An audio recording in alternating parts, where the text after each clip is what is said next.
Do you want to stay in the United States, or do you want to go home to the Philippines? I don't know if I can survive. Maybe I'll survive because I work for 2 jobs. I work 7 days. You and work I 2 jobs now? Jobs. Yes, Mom. You send money home to your family? Sometimes. But I have to settle all my bills. Oh, step forward, please. 45-year-old Thomas Lowe says he met his 23-year-old Filipino wife, Arlene Rowe, when he answered an ad in an international dating magazine. Thomas says when his new bride came to live with him in the United States, she charged a fortune in long-distance phone calls back to the Philippines. The marriage ended in divorce, and now he wants her to pay the phone bill. Order. All rise.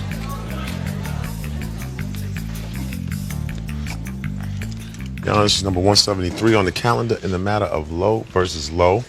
Parties have been sworn in, Judge. You may be seated.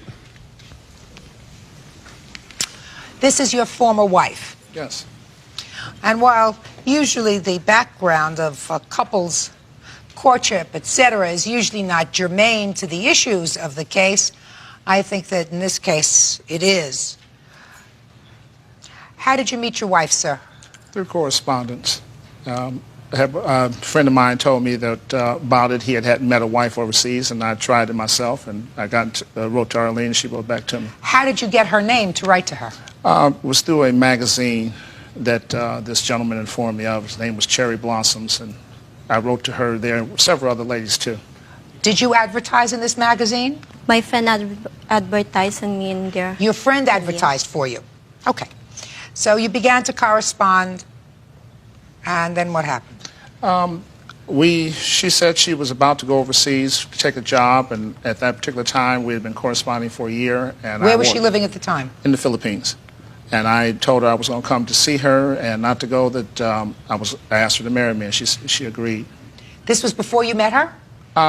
We had been corresponding. I told her I was going to go see her, But before you met her, you told her that you wanted to marry her? Yes, and that's why I was going to the Philippines to see her.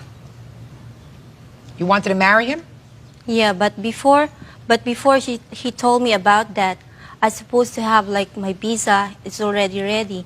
Then I told him I have to go because I have my responsibility for my sister. So he told me, and he called to my mom, and he talked to my dad.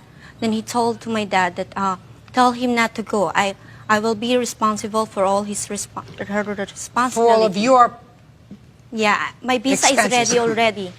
Then Okay. he told me to not to go. How old are you? I'm 23 right now. How old are you? 45.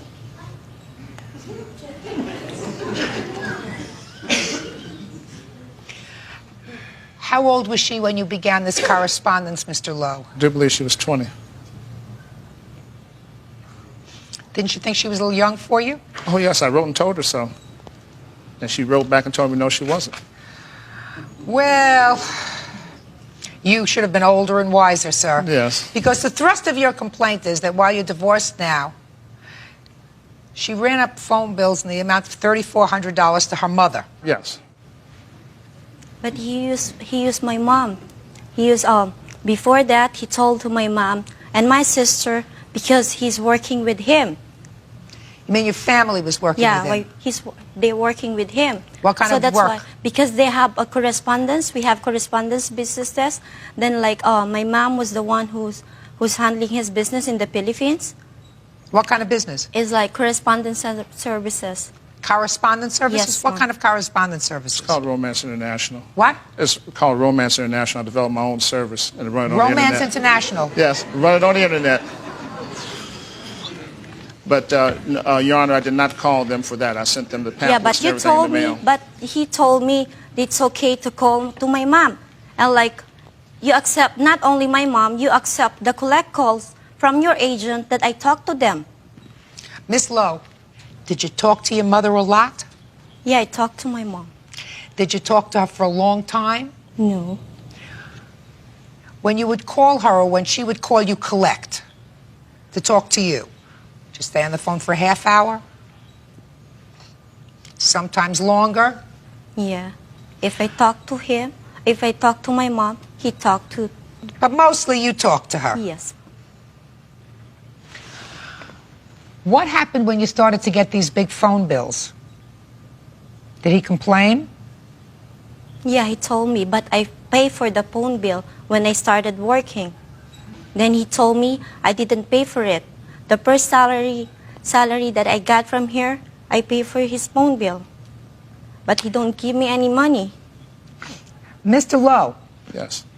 what makes you think that I should order her to pay you money for this phone bill? Well, first of all, Your Honor, she agreed when I was first initially going to take the phone out to pay for just the international phone calls. I didn't ask her to pay for anything else, just her phone calls and calls she made to the psychic for $195. That was all she was supposed to pay for. I gave her money every week, which I have records of, that went to the bank, which was taken out in the Philippines. So money was given to them every week for her responsibility, even when I was not married to her. When she agreed to marry me, I took care of her responsibilities in the Philippines. But in order to keep the phone on, she promised to pay just the international phone bills. That's all I asked. She never had to pay any other bills at the house. Okay, so she didn't. So you got a divorce. Yes. Well, no, the problem with the divorce was I wanted to move to Brentwood, and mother told her no, she couldn't move to Brentwood with me, and she had to work her $4.25 an hour job.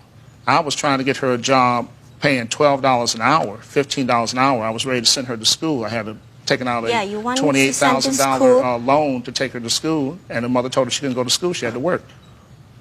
No, my mom didn't told that. You want me to send to school. Then like when they interview me, then they told me I have to study like three years to pay $38,000. But you told them that, okay, after you finish your school, you're gonna pay me. I have to pay that for the rest of my life for $38,000. So what you did you tell her that she was going to have to pay back the tuition? No, Your Honor. Mr. Lowe. The whole thing was I would have taken out the loan for the thing, and I was very willing to do that. Mr. Lowe, you married a baby. Your Honor, when I first married her, she did not strike me as a baby. Judge Judy continues in a moment. I'm trying to be good in sex, but it takes time. Real cases, real people. Judge Judy. Arlene Rose says when she came from the Philippines to marry Thomas, a man she met by placing an ad in a dating magazine, he treated her horribly and quickly divorced her. Now he's suing her for long-distance phone calls she made to her family. In my untrained eye, sir, this looks like a May-December romance. Yes. Did you ever hear that expression? Yes. And sometimes men marry women and they're very extravagant. They go out and they spend all their husband's money on jewelry and furs and manicures and pedicures and hats. Do women still buy hats? No. Yeah. No. They do. Your child bride called her mother a lot. No, her mother called her. Or her mother called her a lot. Because she evidently needed to talk to her family, very far away from her family. That's what happens when you marry somebody who's very young. No, Your Honor, the reason they called was because her family kept getting into financial problems. But you know that. You already know all my responsibilities. Listen, Miss Lowe, I gather from your answer that you feel as if you have a very strong responsibility to family, even your family in the Philippines. What's supposed to happen when you get married is you're not supposed to necessarily lose that allegiance to your family, but you and your husband create your own unit. You have a mother in the Philippines, you have a father in the Philippines? Yeah. Yes? You have sisters? Yes. You have brothers? Yes. They're supposed to take care of themselves.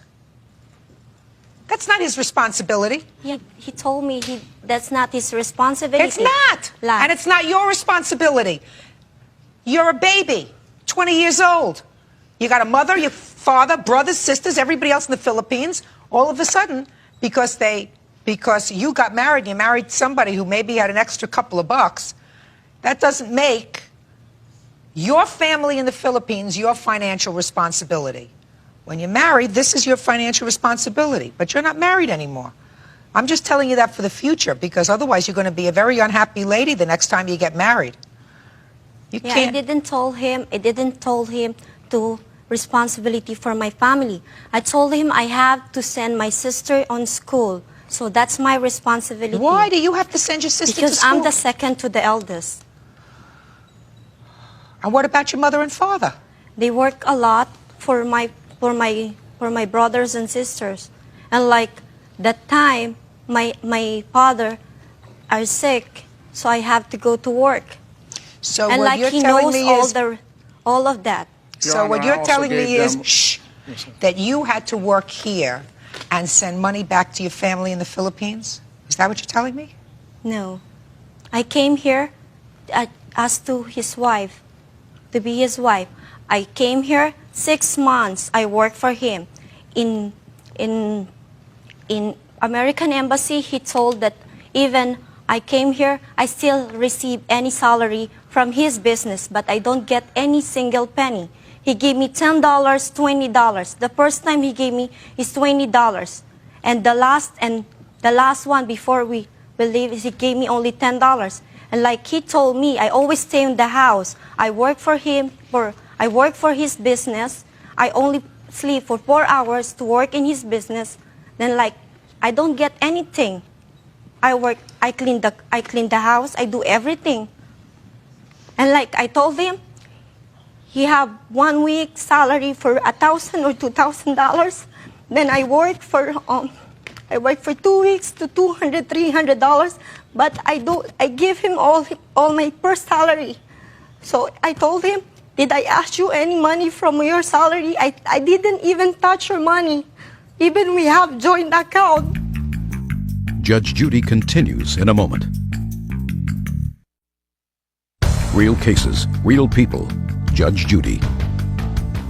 Arlene Rose says when she came from the Philippines to marry Thomas, a man she met by placing an ad in a dating magazine, he treated her horribly and quickly divorced her. Now he's suing her for long-distance phone calls she made to her family.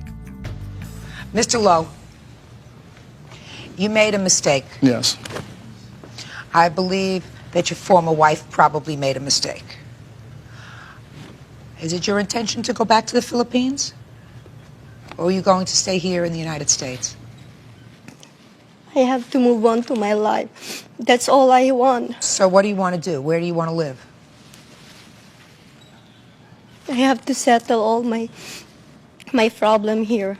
What kind of problems do you have here, Miss Lowe? Other than this one is I'm going to make a non-problem for you. What other problems do you have? About the status I have You in mean this. your visa status? Yes, Mom. Do you want to stay in the United States or do you want to go home to the Philippines? I don't know if I can survive. Maybe I'll survive because I work for 2 jobs. I work 7 days. You and work I 2 jobs now? jobs. Yes, Mom.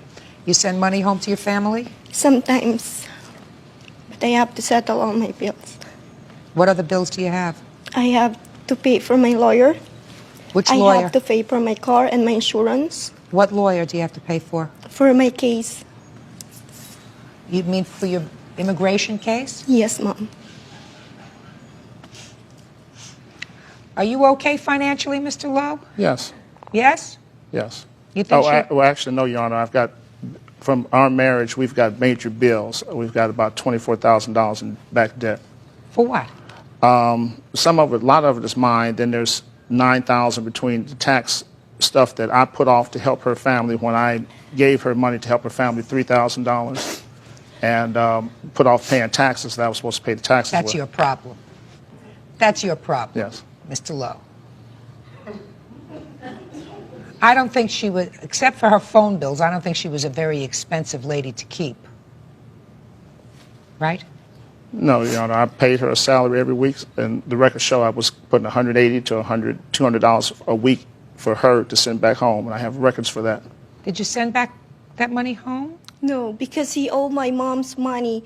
Because when he sent some money from me, he told me that's my allowance as his wife. But I spent that money on his business. I told him about that.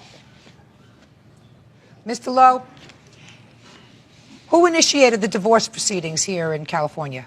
She left the house, so I tried to reconcile with her.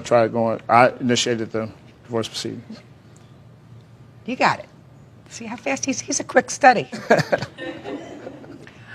And did you have anything in the divorce proceedings about this $3,400 debt? Yes, Your Honor. And She what agreed was to that? pay for it.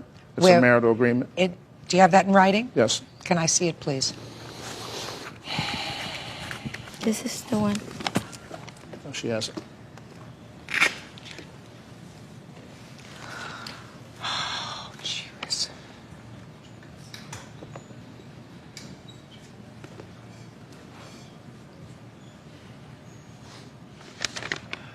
When he gave that papers, he already signed the papers. Then the one that he told that to sign it, and I bring it to my lawyer, the second agreement. What Because he second agreement? changed the agreement that it says 3,400 to pay for 30 days. Then he want me to sign that papers. Just a So second. Is there another paper? yeah, we That, have Your Honor, another. because of the first, we had the first original marriage agreement, and it wasn't notarized. That's why I have to come here now. And because it wasn't notarized, I had to get a second agreement done. I took that to her job. She said she had to go see her lawyer again with that. She never came back with that. We were forced to use the first agreement. Let me see your judgment to divorce, sir. This one. She has it. I want to see if it refers to the settlement agreement.